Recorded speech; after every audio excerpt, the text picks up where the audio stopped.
मदू नसल्ली अला रसूलिल करीम अम्मा बाद फ़ाऊज़ु बिल्लाहि मिनश शैतानिर रजीम बिस्मिल्लाहिर रहमानिर रहीम रब्बि इश्रह ली सदरी व यस्सिर ली अमरी वहलुल उक़दतम मिन लिसानी यफ़क़हू क़ौली। तमाम तारीफ़ें अल्लाह रब्बुल इज़्ज़त के लिए हैं जो तमाम कायनात का अकेला खालिक मालिक और मुरब्बी है, और दरूद व सलाम हो अंबिया कराम पर, खुसूसन नबी करीम सल्लल्लाहु अलैहि वसल्लम पर। सूरह फील। बिस्मिल्लाहिर रहमानिर रहीम। तुमने देखा नहीं कि तुम्हारे रब ने हाथी वालों के साथ क्या किया?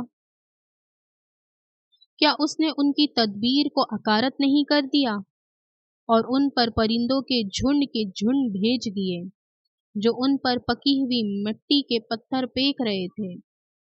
फिर उनका ये हाल कर दिया जैसे जानवरों का खाया हुआ भूसा।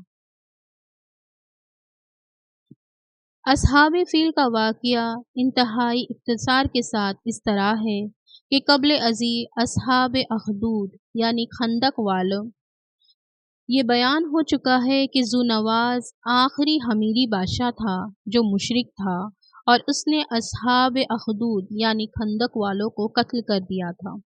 ये लोग ईसाई थे और इनकी तादाद 20,000 के करीब थी, और इनमें से सिर्फ एक शख्स दो ज़ोल सालबान ही जिंदा बचा था जो भाग गया था, और इसने शाम के बादशाह कैसर से मदद तलब की थी, और ये भी ईसाई था।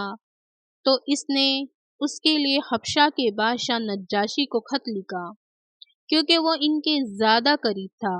तो शाह हबशा ने उसके साथ अपने 2 सिपह सालारों अरियात और अब्राहा बिन सबा अबू यकसूम को ज़ेर क़यादत एक लश्कर जरार रवाना कर दिया। ये लश्कर यमन में दाखिल होकर शहरों के अंदर फैल गया और हमीर से इसने हुकूमत छीन ली, और ज़ुनवाज़ उस समुंदर में गर्क होकर मर गया। तो अब यमन पर हबशियों का तसल्लुत हो गया, और इनके ये 2 कायद थे, अरियात और अब्राहा।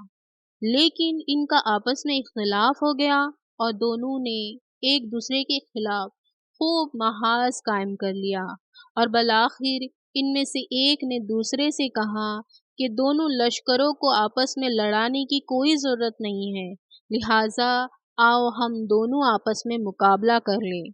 हम में से जो दूसरे को कत्ल कर दे वही बादशाह होगा।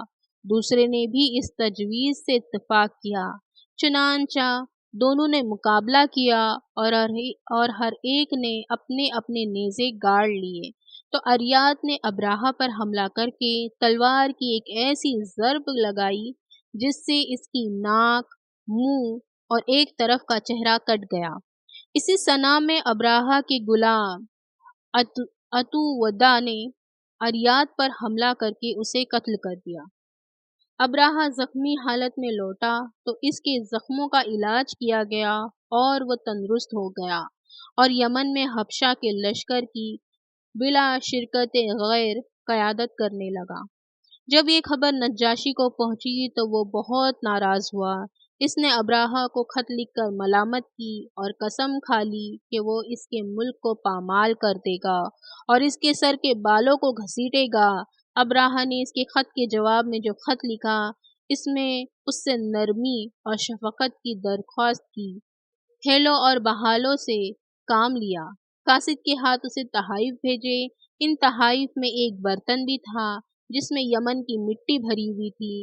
नेज़ उसने अपने सर के बाल मुंडवा कर कासिद के हाथ भेज दिए और अपने जवाबी खत में लिखा कि बादशाह अपनी कसम पूरी करने के लिए इस मिट्टी को अपने पांव तले रोंद ले, और ये मेरे सर के बाल हैं, इन्हें भी मैं आपकी खिदमत में भेज रहा हूँ। नज्जाशी को जब इसका खत और इसकी अरसाल करदा ये चीज़ें मिली तो बहुत खुश हो गया, और उसने उसे यमन ही के मनसब पर यानी हुकूमत पर बरकरार रखा।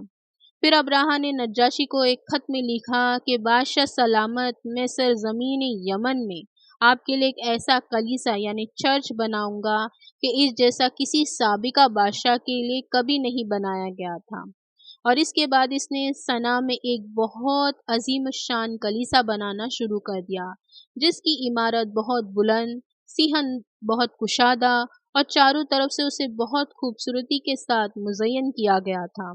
اس کلیسے کی عمارت کی بہت بلندی کی وجہ سے عربوں نے اسے قلیس کے نام سے موسوم کیا، کیونکہ اس عمارت کی بلندی اتنی تھی کہ دیکھنے والا جب اس کی بلندی کی طرف دیکھتا تو اس کی ٹوپی سر سے گرنے لگتی۔ ابراہہ اشرم نے یہ بھی ارادہ کیا کہ جس طرح مکہ میں کعبے کا حج کیا جاتا ہے، عرب اس کلیسے کا حج کرنا شروع کر دے۔ اپنی حکومت میں اس نے اس بات کا اعلان کروا دیا، مگر عدنانی اور قحطانی عربوں نے اسے ناپسند کیا اور قریش نے اس پر شدید غیظ و غضب کا اظہار کیا، حتیٰ کہ ایک شخص آیا، وہ رات کو اس کلیسے میں داخل ہو گیا اور اس میں رفع حاجت کرنے کے بعد لوٹ گیا۔